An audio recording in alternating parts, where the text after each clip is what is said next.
Hi, and welcome to this week's Mortgage Broker broadcast. This week's podcast is the last one of season three. Do not worry, we will be back very shortly. But we start recording season three, the start of 2023. So, start of the year. We're now 9 months into the podcast in season three. So, I thought now was a good time. Like I said, we will be back. We will be back with some more amazing guests, more solo episodes, helping you, whether you're a mortgage broker or business owner in the industry, helping you with hints and tips from the podcast. So, like I said, we will be back, but we just thought now is a good time to wrap up season three. So, the last one of the season, and this one is all about using this month, using September to your advantage to make sure you hit your goals, hit what you want to achieve for 2023. So, yeah, let's just get into the podcast. You're listening to the Mortgage Broker broadcast with me, Craig Skelton, the podcast which helps mortgage brokers at all stages of their mortgage broking career. Hi, and welcome to the podcast. As I said, this one is the last one of season three, but this week's podcast is just solo podcast, just looking at why you should be using September, why you should be using this month to your advantage, because August is behind us now. Schools are back, kids are back from holidays and having 6 weeks off. Actually, just thought about that. I do apologise if you listen to this in Scotland, because I know it's very different up there. So Ross, thanks for correcting me on that one, because I know they've been back a while. But August is over. Nothing you can do about it now.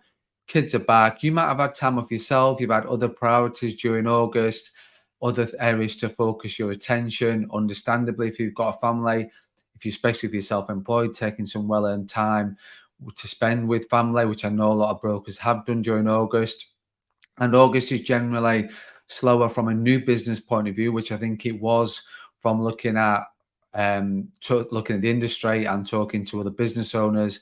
August was slower month for new leads coming in. However, it's now September and you're now back working. You're now back helping your clients. So if you have time off, then great. But now is the time to then kickstart your September and really kickstart the end of the year. So because, like I say, August was down on leads and potential clients. However, leads, searches, and September has started very well. I know we're only into week one, 6th of September today. We're less than a week into the first, less than 7 days into September already, but we're already seeing that there is a influx in inquiries, searches on the internet, Google searches. So yeah, that's good news for everybody. So more people looking for mortgage advice, more people looking for help and support. So now he's using that to your advantage and understanding what are you going to do about it. So this is the last full month of 2023 to influence your result, influence that year-end result, and hit the goals you wanted to achieve in 2023.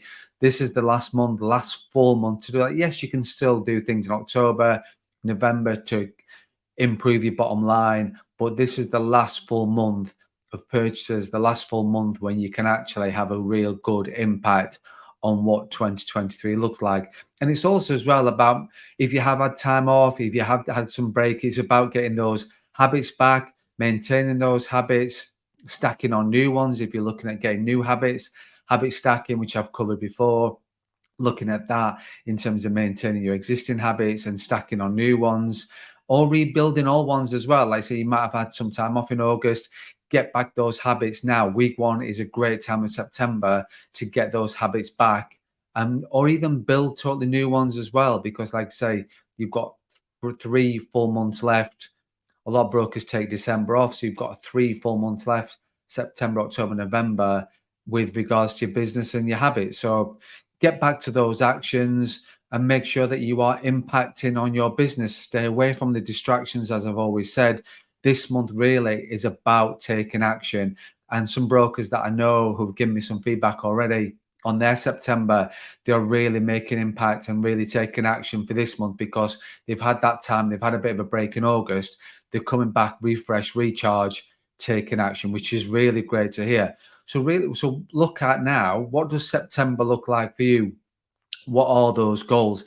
And make sure you've got those goals and plans in place right now in week one, because then you've got your September goals, but then you've also got to look at your year end goals as well, because a good September will help you to continue. If you're smashing it this year, a good September will continue to help you smash your year.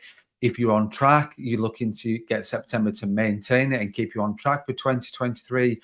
Or if you are behind, and if you are behind on the year, then you cannot be demotivated by that, which I know is easier said than done, but the industry as a whole is 25% down year on year. So if you are slightly down, there's nothing you can do about that apart from taking action right now. So again, if you're not smashing it, if you're not on track, a good September, taking action and really having an impact on your business will help pull back and bridge some of that gap if you are slightly behind. So again, September is a real big month for mortgage brokers, a real big month for any mortgage broker, whether you're self-employed, employed, big month for business owners. But obviously it's vital if you are self-employed and you are a business owner. And yes, it is still a challenging time for brokers. I understand all that, and I do get that. Rates are reducing, which is good news, but then obviously you've got to replace your cases, and you're doing your work several times over for something that you may have done 2 months ago, 3 months ago on that remortgage. You might be replacing the cases and doing that. But can you use that to your advantage if rates are reducing? And one of the things is like protection. If the client's not taking any protection and they've got a little bit, their monthly payments come down from a mortgage point of view, use that budget, use that extra income, and still maintain their mortgage payments as what they thought there was going to be overall. You can squeeze in then that protection to making sure that they're getting a fully protected mortgage as well, not just getting that mortgage only. And also as well, it's important to do that when you're looking at remortgages and PTs as well. I think one of the things that seems to get missed by a lot of brokers is protection at PT stage as well. So just be mindful about that as well. But replacing cases is an absolute pain. I get that. Doing the work on over and over again as a self-employed broker, but just think about how you can use that to your advantage. And also as well, we're not going to talk about now, but consumer duty as well, which is throwing more challenges for mortgage brokers and financial advisors. However, there are some real wins for you and your clients if you embrace consumer duty. I'm not going to go into too much about that now. I'm not going to go anything about that now, to be honest with you. We will cover it in the new season. However, there are challenges with consumer duty. I accept that. However, there are some wins for you and your clients as well. And as I said before, looking at the remortgages from that point of view, I get that the challenges that are out there, but using September as well to making sure you're on track with all your remortgages that are due in the next 6, 7, 8 months. Because as I've talked about previously on a previous podcast, the industry standard is 50%. So what I mean by that is 50% of clients return to their original mortgage broker when their remortgage is due. Use that as a benchmark. I know I talk about running your own race, not worrying about what the people are doing. However, that is a good benchmark to base you and your process in your business on with regards to remortgage and returning clients. So if you're above 50% and you're growing that and improving that score, then great. If you're not, again, what are you going to do about it? September is a time to be taking actions because, like I say, as an overview, there are clients out there that need your help. There are clients out there that need help and support of a mortgage broker. The most important thing is making sure that they know who you are and how you can help them. So, yeah, that's season 3 over. Thank you to everyone who I've had some amazing guests. Thank you to those people. You know who you are. I've had some, let's say, amazing guests. Liz, thank you for listening. Thank you for subscribing.